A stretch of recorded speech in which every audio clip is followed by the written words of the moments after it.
You're a horrible daughter. My mom's voice thundered through the phone, cutting through the quiet of my apartment. I froze, holding my phone tighter. What are you talking about? You know exactly what I'm talking about, she snapped. After all I've done for you, you couldn't even upgrade me to first class for this trip? What kind of child does that to their mother? I took a deep breath, gripping the counter to steady myself. Mom, I paid for your entire trip, I said evenly, trying to keep my voice steady. Flights, the hotel, the tours, everything. Do you even realize how much time and effort went into planning this? She scoffed. And yet you couldn't do this one small thing to make it special? Honestly, Kristen, I don't know what's wrong with you. Your sister would have done it without a second thought. My name is Kristen, and for as long as I can remember, my mom has made me feel like I'm never enough. Growing up, I was the responsible one, the straight A student, the one who landed a stable career in marketing and saved diligently for my future.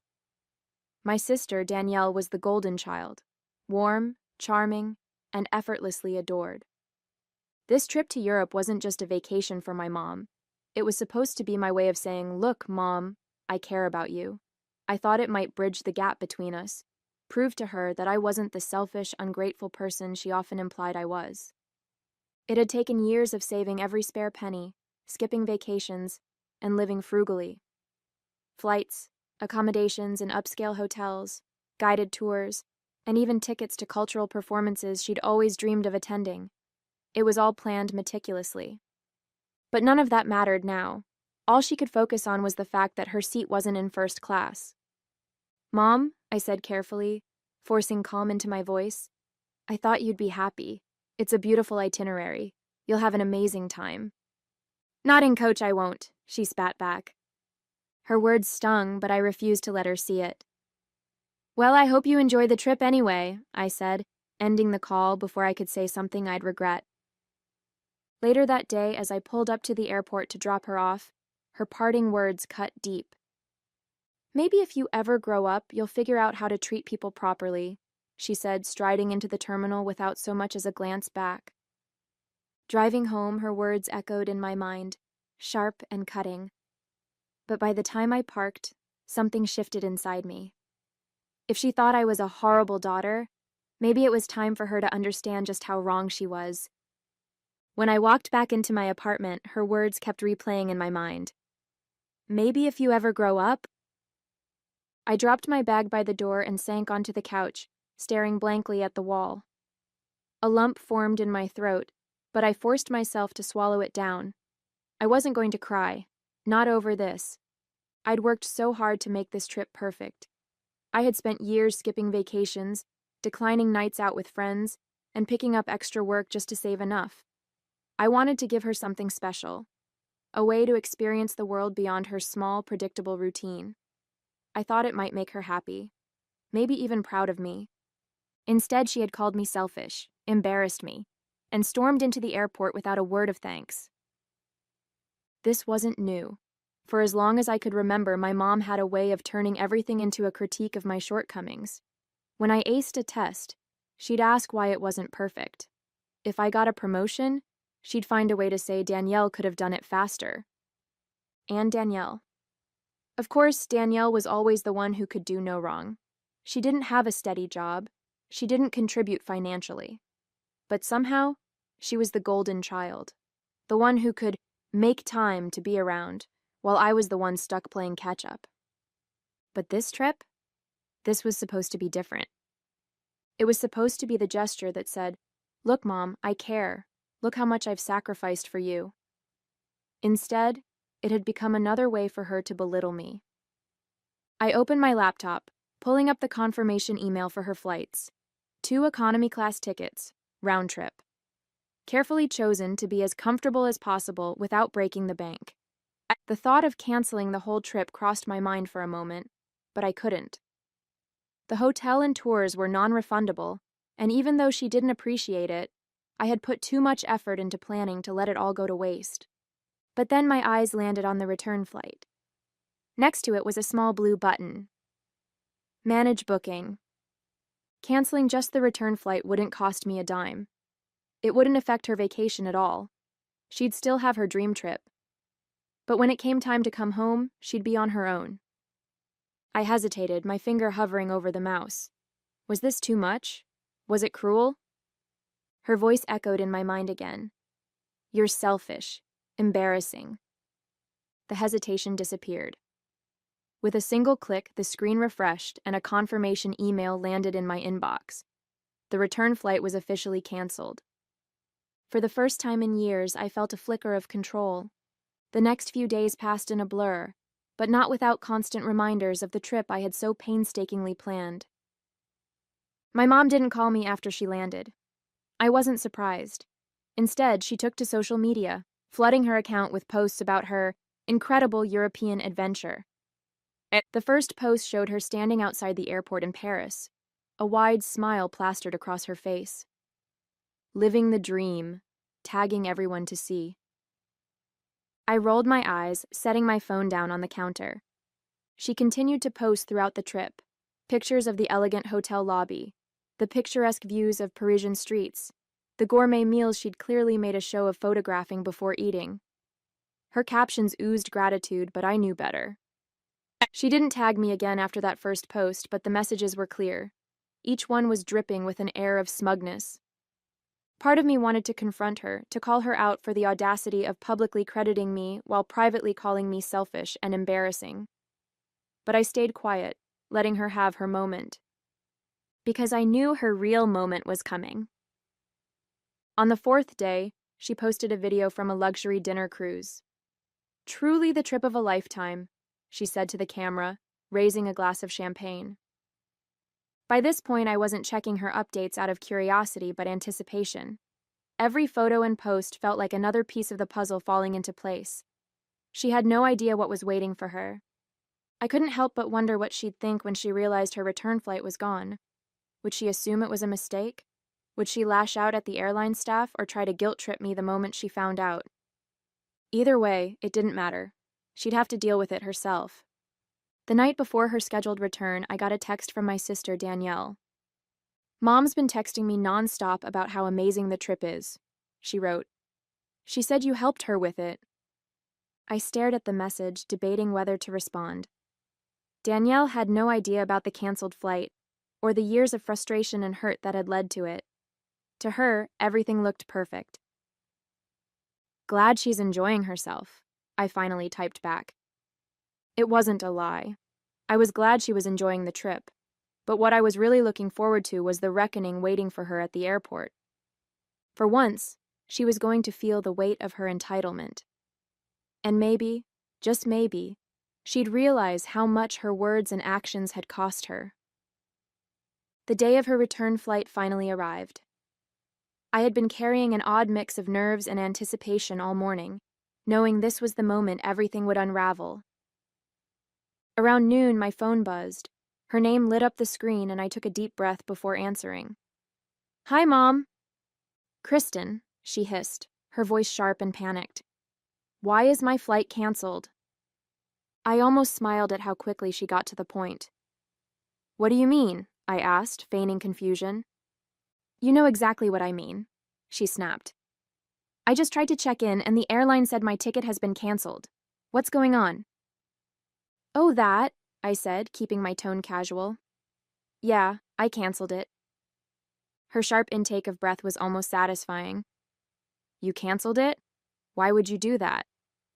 Because, Mom, I began, keeping my voice calm and measured. I wanted you to understand what it feels like to be left hanging. After all, you were pretty clear about how you feel about me as a daughter. What are you talking about? She demanded, though her voice had softened slightly. You called me a horrible daughter, I reminded her.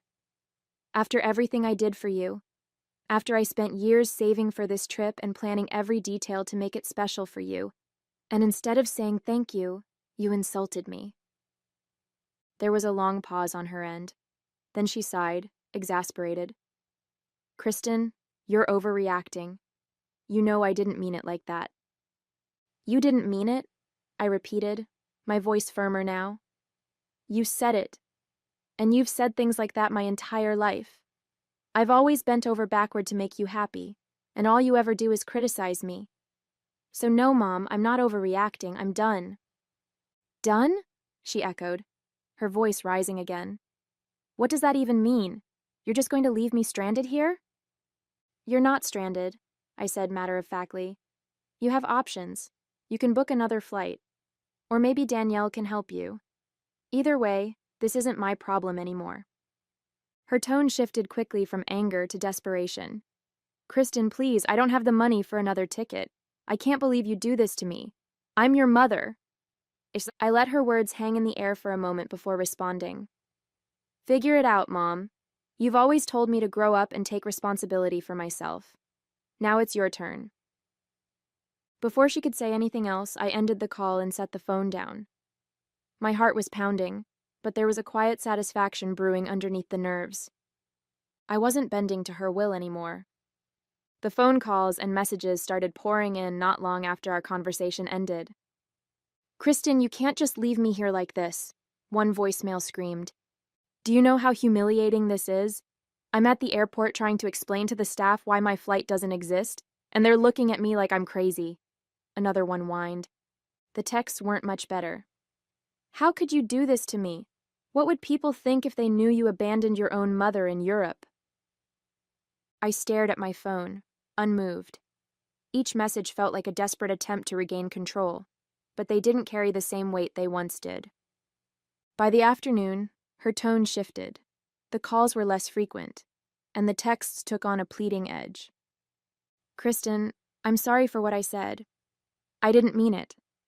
Please, just help me get home. Do you want me to beg? Fine, I'm begging. I can't afford a new ticket and I don't know what to do. I read the messages carefully, trying to determine if she was being sincere or just manipulating me again. It was hard to tell. After years of emotional tug-of-war, I had learned not to take her words at face value. Still, a small part of me felt guilty.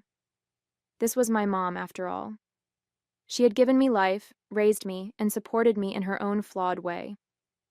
Did she deserve this? But then I remembered her parting words at the airport. Maybe if you ever grow up, you'll figure out how to treat people properly. The guilt faded. By evening, the desperation in her messages reached its peak.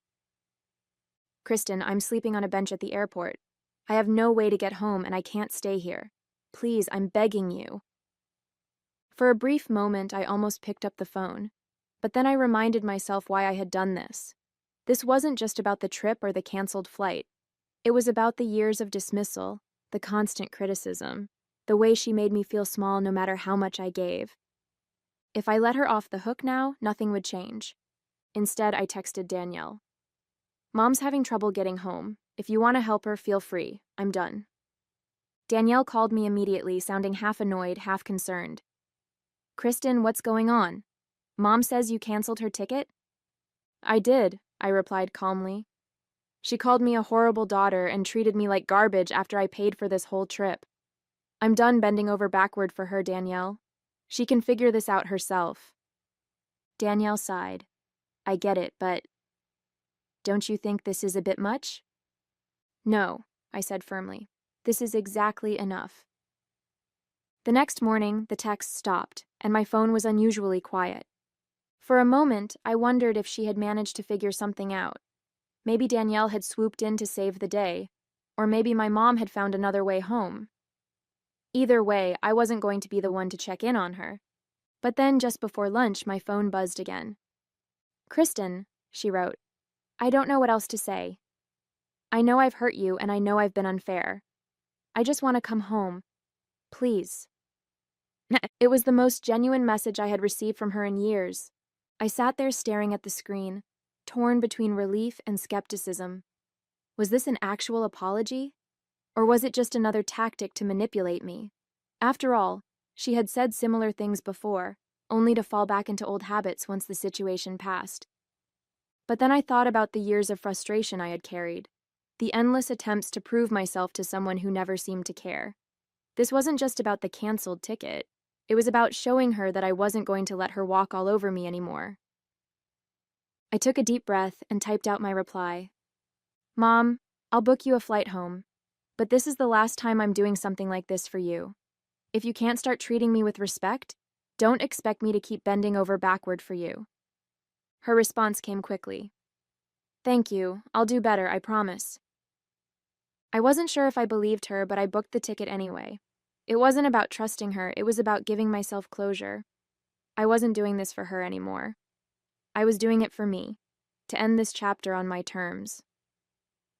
When I sent her the flight details, her gratitude was immediate. Thank you so much, Kristen. I mean it this time. I couldn't help but feel a twinge of satisfaction. For once, I had stood my ground and set the boundaries I should have set years ago. As her return flight approached, I felt a strange sense of calm. No matter what happened next, I knew I had finally taken control of my relationship with her. 2 days later, I waited at the airport to pick her up. I could have let her take a cab home, but something in me wanted to see this through. Maybe I was looking for some kind of closure, or maybe I just wanted to see her reaction face to face. When I spotted her walking toward the arrivals gate, she looked different. Her usual confident stride was replaced with something slower, more hesitant. She clutched her carry-on bag tightly, her expression a mix of exhaustion and... was that humility? Hi, Mom, I said as she approached. Hi, she replied softly, glancing at me like she wasn't sure how to start. The drive home was quiet at first. I could feel the tension in the air, but I wasn't about to be the one to break the silence. Finally, as we pulled onto the highway, she spoke. Kristen, I owe you an apology. I glanced at her, surprised by her tone. It wasn't the begrudging half-apology I had expected. It sounded genuine. For what? I asked, keeping my voice neutral. For the way I treated you, she admitted. You didn't deserve that. You've always worked so hard to take care of me, and I never appreciated it the way I should have. I'm sorry. Her words caught me off guard. I had dreamed of hearing something like this for years, but now that it was happening, I wasn't sure how to feel. Thank you, I said after a pause. I appreciate you saying that. I mean it, she continued. This trip made me realize how much you've done for me over the years. When I was stuck at that airport, I started thinking about all the times you've bailed me out, even when I didn't deserve it. And then I realized you were right to cancel that ticket. I needed to see what it was like to fend for myself. I wasn't sure what to say. Part of me wanted to believe her, but another part of me worried this was just a temporary change, a momentary blip before she returned to her old ways. I'm glad you see that now, I said finally. She nodded, looking out the window. I know I can't undo the past, but I want to try to be better. For you. When we got to her house, she hesitated before getting out of the car. Kristen, thank you for everything. For the trip, for the flight home, and for putting up with me all these years. I know I haven't made it easy. I nodded. You're welcome, Mom. But from now on, things have to be different. I'm not going to keep letting you treat me the way you have in the past. If you want to be in my life, it has to be on equal terms. She gave me a small smile. Fair enough. As I drove away, I felt a weight lift off my shoulders. I felt like I had taken control of my relationship with her, not out of spite, but out of self-respect. Maybe she would change, and maybe she wouldn't. But either way, I knew I had finally set the boundaries I needed to protect myself. And for now, that was enough. The days after her return felt oddly quiet. For years, my relationship with my mom had been a constant source of stress, a series of battles where I always ended up feeling defeated. But now, there was a sense of finality, like I had finally closed a door I should have shut long ago. Still, I couldn't shake the mix of emotions swirling inside me. On one hand, I felt relief, even pride, for standing up for myself. On the other hand, I wasn't entirely sure what came next. Would my mom really change?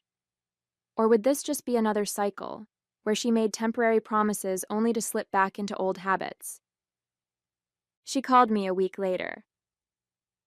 Hi, Kristen, she said hesitantly, her voice unusually soft. How are you? I'm fine, I replied, unsure of where this was going. I just wanted to check in, she said. I've been thinking a lot about our conversation, about what you said in the car. I didn't say anything, letting her fill the silence. I know I've taken you for granted, she continued, and I know it's going to take time to fix things between us. But I want you to know that I'm serious about trying. Her words sounded genuine, but I had learned to temper my expectations. I hope so, Mom, I said, because I meant what I said. I'm not going to keep bending over backward for someone who doesn't appreciate me. I understand, she said quietly. The next few months were a strange adjustment. My mom didn't call as often, and when she did, our conversations were more measured, even pleasant. There were no more passive-aggressive comments or guilt-laden requests. It wasn't perfect. There were moments when I caught glimpses of her old behavior, a snide remark here, a pointed comment there. But each time I held my ground, calmly reminding her of the boundaries I had set. To my surprise, she started catching herself. Sorry, she'd say, almost embarrassed. I didn't mean that. It was a small change, but it felt significant. Meanwhile, I began to focus more on myself. For years, so much of my energy had gone into trying to win her approval, to prove that I was enough. But now I realized I didn't need her validation. I started taking better care of myself, both physically and emotionally. I reconnected with friends I had neglected, pursued hobbies I'd always put off, and even started planning a vacation for myself. A real vacation, not one that revolved around pleasing someone else. I also spent more time with my sister, Danielle. She had always been close to my mom, but now she seemed to understand my side of things better. I think you did the right thing, she told me one evening over dinner. Mom needed that wake-up call, and honestly, I think it's made her a better person. The next time my mom called, it wasn't to ask for anything. I just wanted to say thank you, she said, for everything you've done for me. I know I haven't said it enough. Her words caught me off guard, but they felt different this time, less performative, more heartfelt. You're welcome, Mom, I said, smiling. Our conversation ended without tension or resentment. It wasn't a perfect relationship, and I knew it never would be, but it was a start. I felt like we were moving forward, not because I had bent to her will, but because I had finally learned to stand up for myself.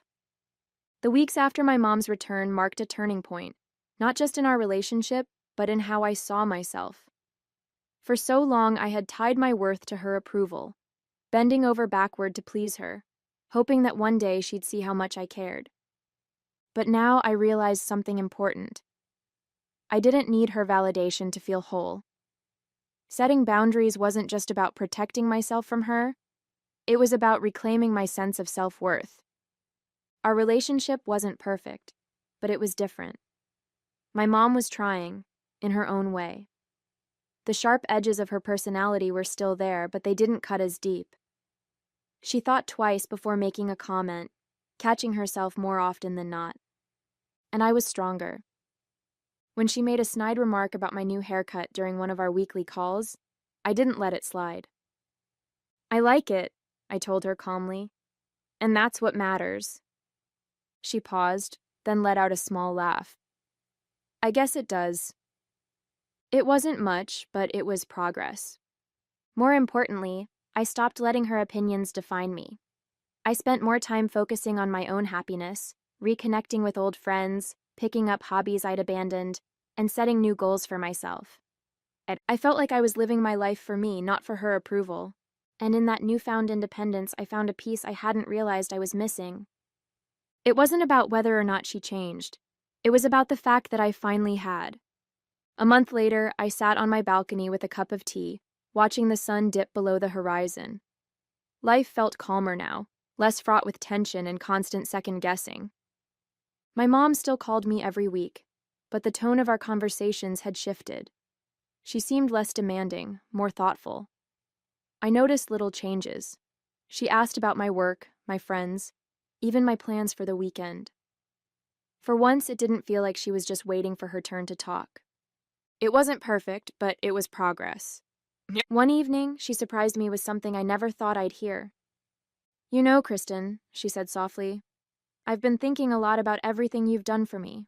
That trip, the way you handled everything. I realize now how much I've taken you for granted over the years. Her words hung in the air, heavy with sincerity. I want you to know I'm trying, she continued.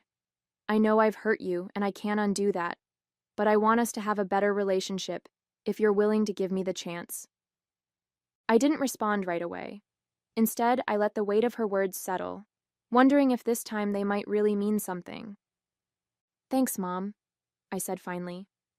I appreciate that.